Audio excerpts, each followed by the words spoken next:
Doctor صاحب جی سر، کچھ یاد کیا اور آپ نے؟ تھوڑی سی کل میں نے وہ دعائی کی تھی، پچھلے جو پہلے شروع کیا جی ایبراٹنم وغیرہ، اور اچھا وہ موقع نہیں ملا زیادہ، ویسے کیا موقع نہیں ملا لیکن تھوڑا سا میں نے یاد کیا تھا، 2-3 جو دوائیاں شروع کی آپ ہیں کو جی. جلدی یاد ہو جانا چاہیے کہ آپ کو دواؤں کے ناموں سے عمومی تعارف اور جی ایک مدد کافی ملتی ہے جی ہاں، حضور. کافی ملتی جی اور بڑا ایز میٹر آف فیکٹ جی مزہ آتا ہے، کیونکہ وہ جو آپ حضور جس طرح ایکسپلین کرتے ہیں نا جی میوکس میمبرینس، تو وہ واقعی دماغ میں آتی ہے. ہاں یہ ان کا تعلق ہونا بہت زیادہ ہے چاہیے. جی، ہونا چاہیے اور ہوتا ہے. ٹھیک ہے. تو ریئلی آئی ایم انجوائنگ. کیونکہ دونوں طرف سے اصل میں 2 سطحیں ہیں، ایک اندرونی سطح ایک بیرونی سطح، اور سطحوں پر اندرونی مواد نکلتا ہے دونوں طرف. ان کے گلینڈز مختلف شکل کے ہو جاتے ہوں گے، کچھ اسپیشیز الگ ہیں لیکن کامن بھی ہیں دونوں میں. ہاں مزہ آتا ہے. ٹھیک ہے. اچھا جی، جزاک اللہ آپ کا کہ آپ نے سمجھنا شروع کر دیا بالآخر. یہ ٹھیک ہے. کیا آخری بات کس پر ہو رہی تھی؟ کس پہلے جو پچھلے ہفتے پڑھا رہے تھے نا، تو کل آپ نے پھر وہ موازنہ مختلف دوائیوں کا بیچ میں کیا تھا، لیکن جو ایک ہی پٹی ہے اس میں امونیم کارب لاسٹ پڑھا وہاں تک پہنچے ہیں. جی ٹھیک ہے.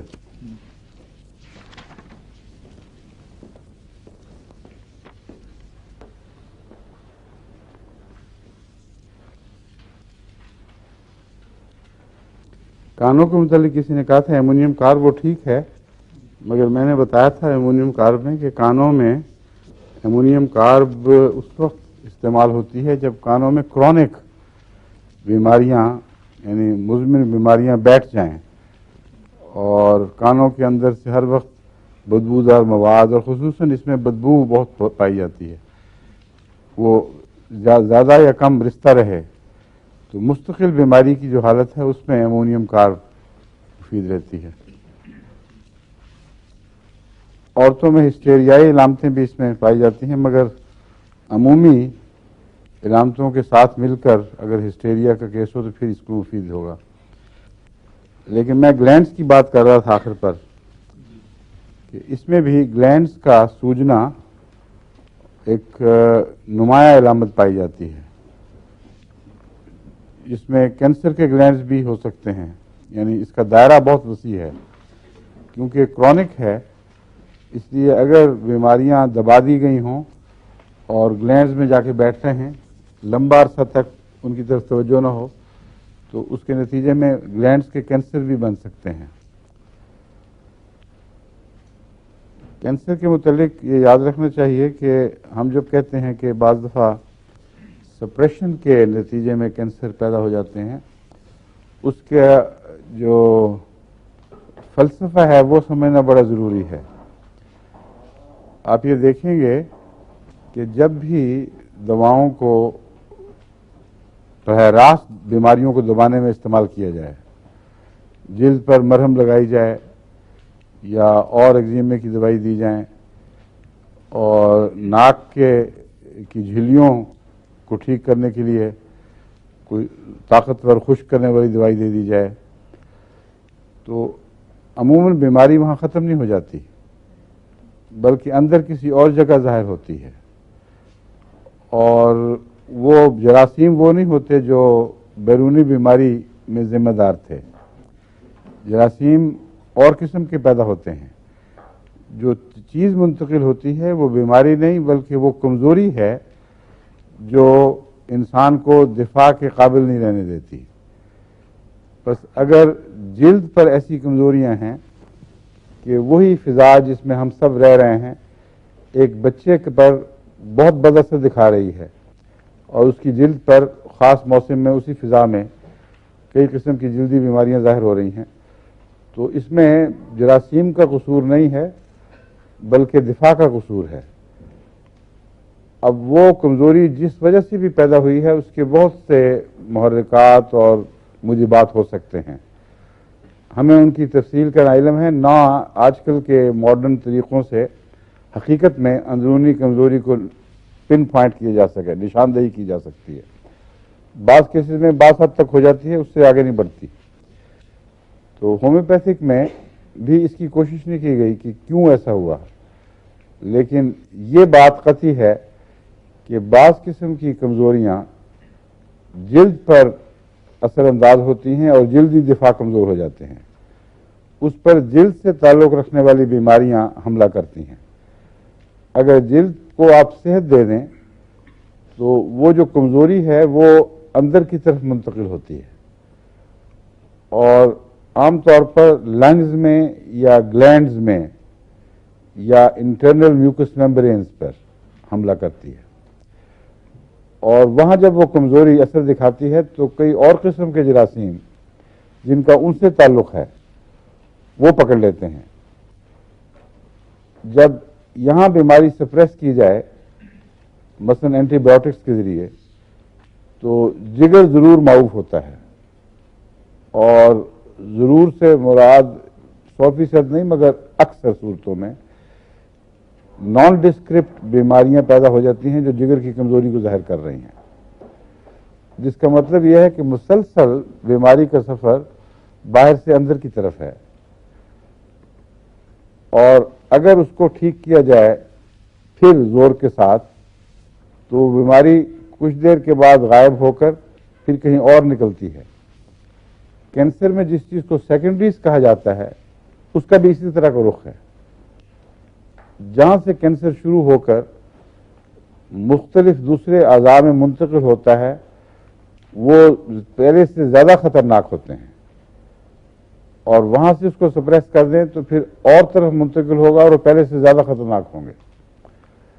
یہ بیماریوں کا رخ ایک ایسا یونیورسل رخ ہے کہ جس کو ہر بیماری کی قسم پر اطلاق کر کے دیکھیں وہاں یہی دکھائی دے گا. مثلا گہری بیماریوں میں ایک سفلس ہے. آج کل سمجھا جاتا ہے کہ اس کو ہمیشہ کے لیے انسان کے معاملات سے پاک کر دیا گیا ہے، اس کا کوئی اب اثر انسان پر نہیں رہا، کیونکہ سفلس کی ایک عام سادہ سی دوائی ان کو یہ مل گئی کہ پینسلین اگر 30 دن تک مسلسل دیں اور بعد میں رجحان اس سے بھی زیادہ دینے کا ہوا تو سفلس کے متعلق سمجھا جاتا تھا کہ جڑ سے اکھڑ جاتا ہے.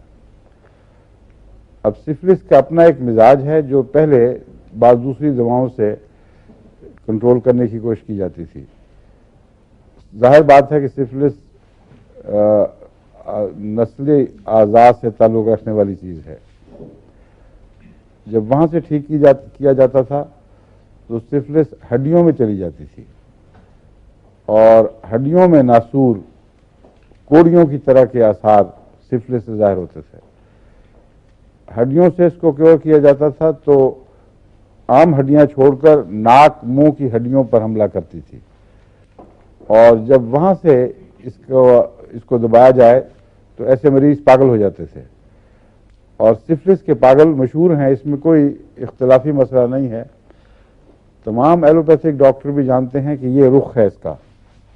اب وہ اندر کی طرف جو حرکت ہے اس کو آپ رخ آسانی سے پہچان سکتے ہیں کہ اگر باہر رہتی تو کم نقصان دہ تھی، اور جو اس کو دبایا جاتا ہے ٹھیک نہیں ہو رہی، اندر جا رہی ہے، حالانکہ جراثیم مارے گئے ہیں.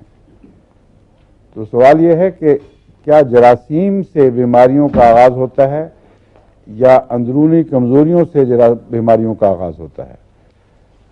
اللہ تعالیٰ نے زندگی کو ہر قسم کے دفاع کی طاقت بخشی ہے، اس لیے ان تمام جراثیم میں زندہ رہنے کا انسان کو حوصلہ ملتا ہے، اور عام طور پر وہ بڑی بشاشت کے ساتھ مقابلہ کرتا ہے.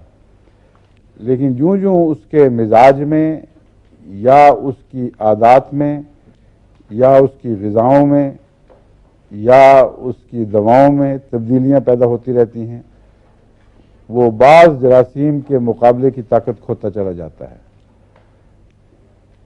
ایک مریض جو عام مریض بنتا ہے بعد میں، پہلے ایک انسان کی مثال لیں جو سخت جانی کی روزمرہ کی زندگی بسر کرتا ہے.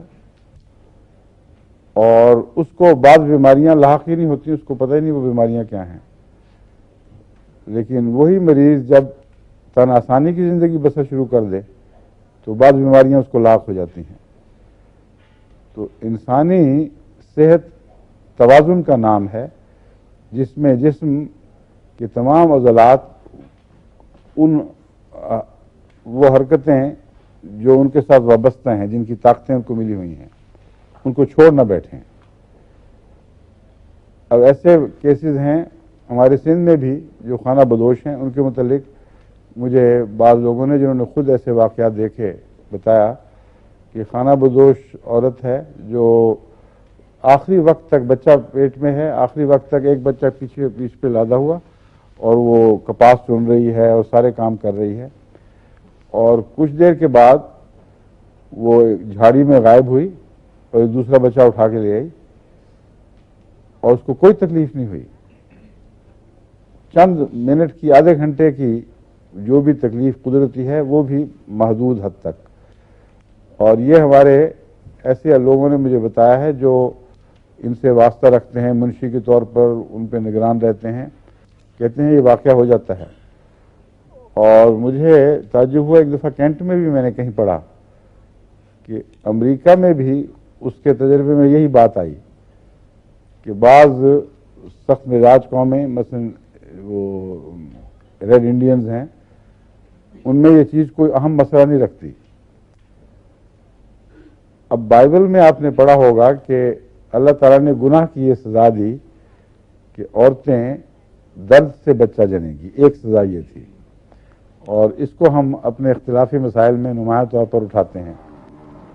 سوال یہ ہے کہ درد سے تو بچہ جن رہی ہیں اسی طرح، اور جن کو ہم صحت مند کہتے ہیں وہ بھی کچھ درد سے بچہ جنتی ہیں، مگر موازنہ کرنے سے پتہ چلتا ہے کہ وہ تکلیف حد سے زیادہ ہونا انسانی گناہوں سے تعلق رکھتی ہے، اور گناہوں سے مراد صرف وہ شرعی گناہ نہیں ہیں، بلکہ خدا تعالیٰ نے قانون قدرت کے ساتھ، جس قانون قدرت میں ہمیں جن شرائط کے ساتھ پیدا کیا ہے، جب ان کو وائلیٹ کریں گے، جب قانون قدرت کو تسلیم کرنے سے انکار کر دیں گے، ان پر عمل نہیں کریں گے، تو یہ بھی ایک قسم کا گناہ ہے۔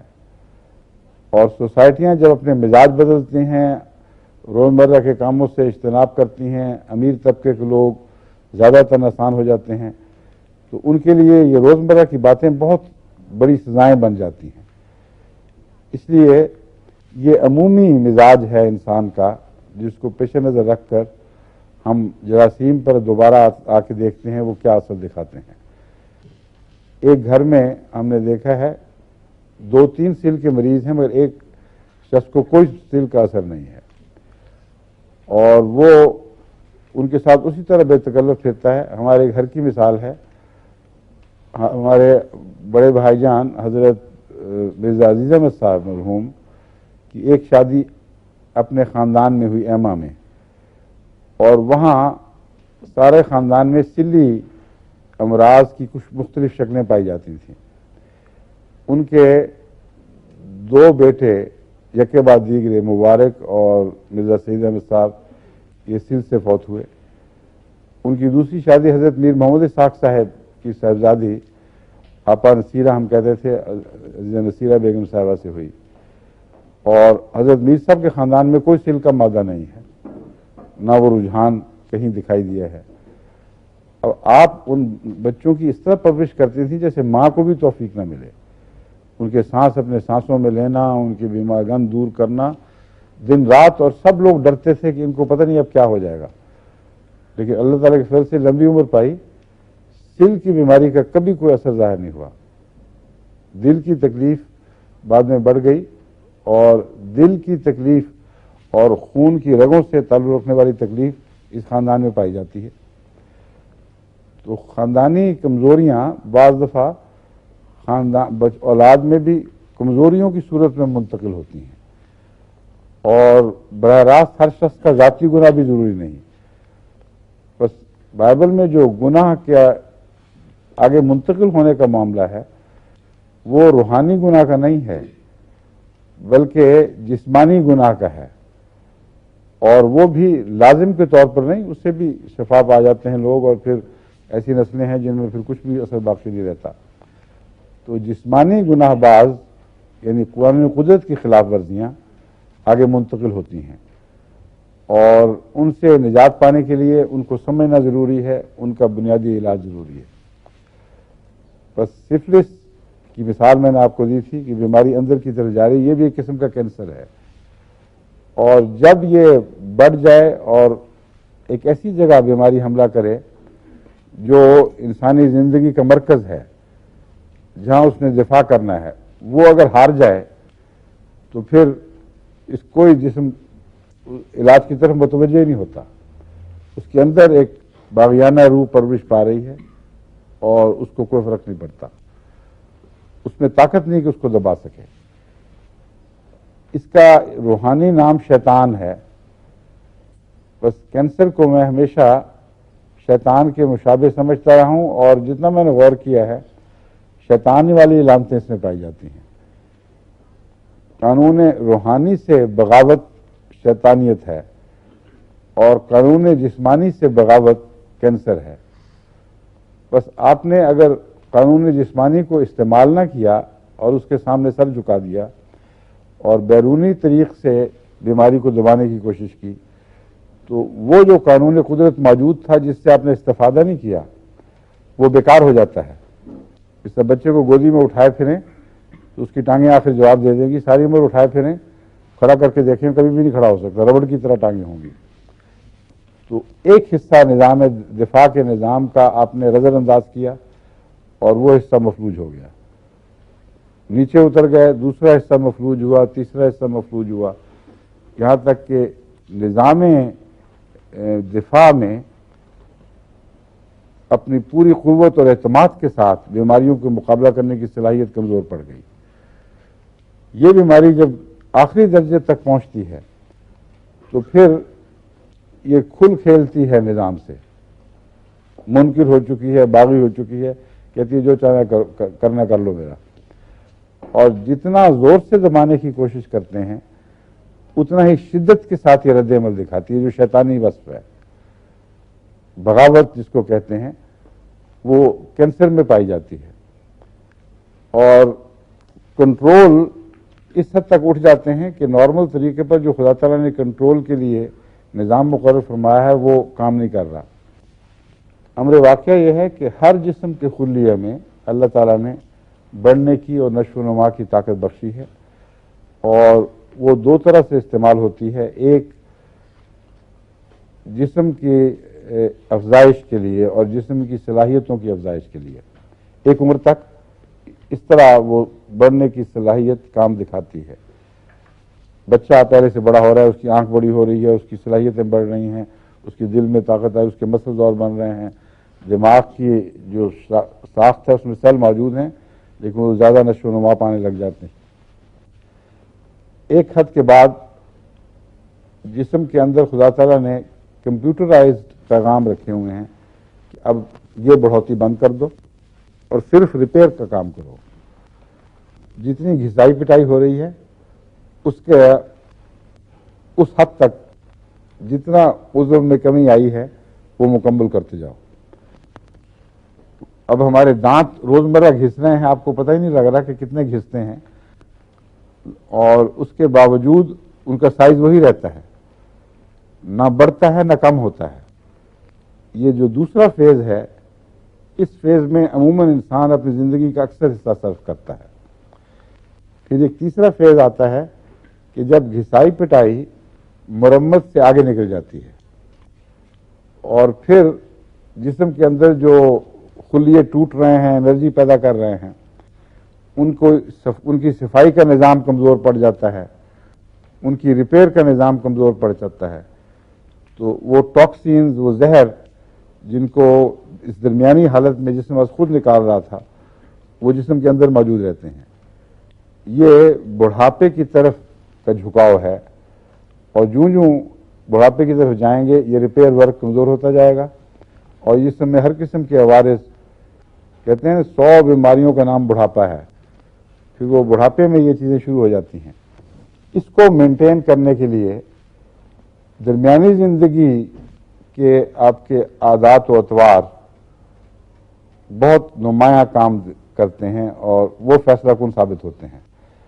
اگر آپ نے صحت کے اصولوں کے مطابق درمیانی زندگی گزاری اور اپنے جسم پر وہ سارے بوجھ ڈالے جن کو برداشت کرنے کے لیے اللہ نے اسے پیدا فرمایا ہے، تو دیر تک بڑھاپے میں بھی وہ اثر دکھاتے رہیں گے اور گراف اچانک نیچے نہیں گرتا.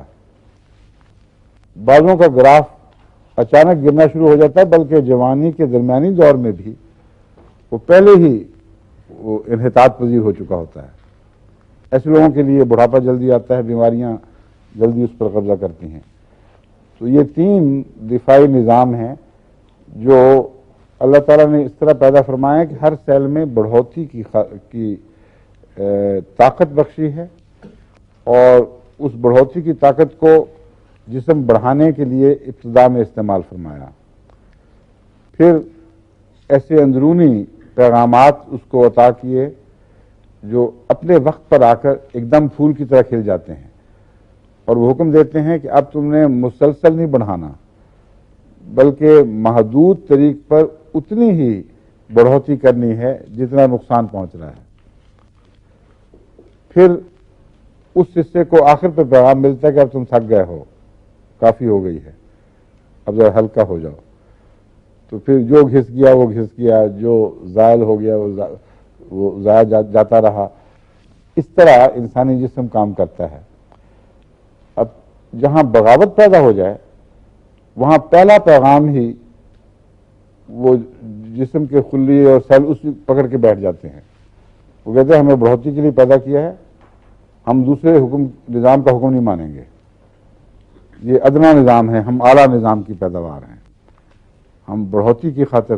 یہ وہی شیطانیت کہ مجھے تو نے مٹی پر غلبہ عطا کیا ہے، میں اس کو سجدہ نہیں کروں گا بلکہ میں جس طرح میں نے بڑھنا پھیلنا میں بڑھتا رہوں گا، کوئی نہیں جو مجھے دبا سکے. بین ہی یہی روح کینسر کی ہے، اگرچہ کانشیس نہ ہو. اگر کینسر کو اپنا آزاد دماغ ملا ہوتا تو بالکل اسی طریقے پر سوچتا. اب وہ زخم جو ایک لمبے عرصے سے پل رہا ہے، جب کینسر بنتا ہے تو وہ جو ارد گرد اس کے خلیے مقابلہ کرتے تھے اور پھر ایک حد کے بعد رک جاتے تھے، وہ بڑھنا شروع ہو جاتے ہیں اور کوئی چیز ان کو روک نہیں سکتی. جسم کے اندر وہ جب بڑھتے ہیں تو دباؤ ہوتا ہے، شدید تکلیفیں پیدا ہوتی ہیں کیونکہ اندر ایک چیز پھیل رہی ہے، اس کو کنٹرول کرنے کے لیے کوئی چیز نہیں ہے اور اس کی ٹاکسنز کو بھی دبانے کا کوئی انتظام نہیں. یہاں تک کہ پھر وہ گٹھلیاں بن کر ابھار بن کر قبضہ کرتے ہیں. پھر جتنا چاہیں اینٹی بایوٹکس دیں وہ پیپ کی صورت میں پگھلتے نہیں، کیونکہ پیپ کی صورت میں وہ گٹھلیاں تب پگھلتی ہیں جب جسم کا صحت مند نظام ان پر جوابی حملہ کرتا ہے اور ان کو مارتا ہے اور وہ لاشیں پیپ کی صورت میں ہمیں دکھائی دیتی ہیں. بس وہ جو گٹھلی ہے اس پر دفاعی نظام حملہ کر کے کامیابی حاصل ہی نہیں کر سکتا بلکہ وہ عملاً دلچسپی چھوڑ بیٹھتا ہے. کیونکہ اس سے پہلے جب ایسی بیماریاں پیدا ہوئی تھیں تو آرٹیفیشل ذرائع سے اس نظام کی مدد کی گئی تھی. اسے مقابلہ سکھانے میں تائید کرنے کی بجائے اسے مقابلہ بھلا دیا گیا عملاً، اور عملاً اس کی دلچسپی مقابلے میں ختم کر دی گئی. چنانچہ جب یہ بیماری ظاہر ہو تو اس کی بلا سے پہلے بھی تو ہوئی تھی، جسے تم لوگوں نے آپ ہی کچھ کیا تھا. اب بھی میں جسم کہتا ہے میں پھر اسی طرح سویا رہتا ہوں، جو کچھ ہوتا پھرے، اور دفاع ختم ہو جاتا ہے. کینسر میں ہومیوپیتھک دوائیں کام دکھاتی ہیں اللہ کے فضل سے، لیکن اس کے لیے کچھ صبر کی ضرورت ہے، کچھ صحیح پیغام رسانی کی ضرورت ہے اور اکانومی درست کرنے کی ضرورت ہے. میرے تجربے میں ہے بعض دفعہ کینسر کا مریض، بلکہ میرا خیال ہے اکثر صورتوں میں ہومیوپیتھ کے بھی قابو نہیں آتا، لیکن ایک فرق پڑ جاتا ہے کہ اس کے لوازمات جو کینسر سے متعلق ہیں ان میں کافی نرمی پیدا ہو جاتی ہے، وائلنس ختم ہو جاتی ہے، اور کچھ نہ کچھ صفائی کا نظام حرکت میں آ جاتا ہے، اس کی ٹاکسینز آسانی سے باہر نکال دی جاتی ہیں۔ ایسا مریض زیادہ آرام اور آسانی کے ساتھ جان دیتا ہے بنسبت وہ مریض جس کو جبر کے ساتھ ٹھیک کرنے کی کوشش کی جائے۔ اب چاقو لگائیں کینسر پہ تو بغاوت کرتا ہے ایک دم اور اپنی سیکنڈریز بھیجتا ہے۔ اب یہ سروائیول کی روح ہے اصل میں، اور وہی زندگی کا بنیادی پیغام ہے کہ تم نے اپنی جان کی حفاظت کرنی ہے۔ بس زندگی کے اندر ایک اور زندگی پیدا ہو جاتی ہے، اور وہ آپ کی زندگی کے تابع فرمان نہیں رہتی۔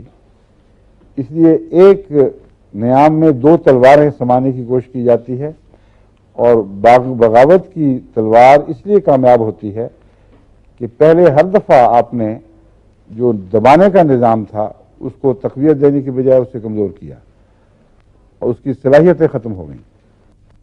اس لیے یہ کینسر قابو نہیں آتا، جو چاہیں کریں آپ۔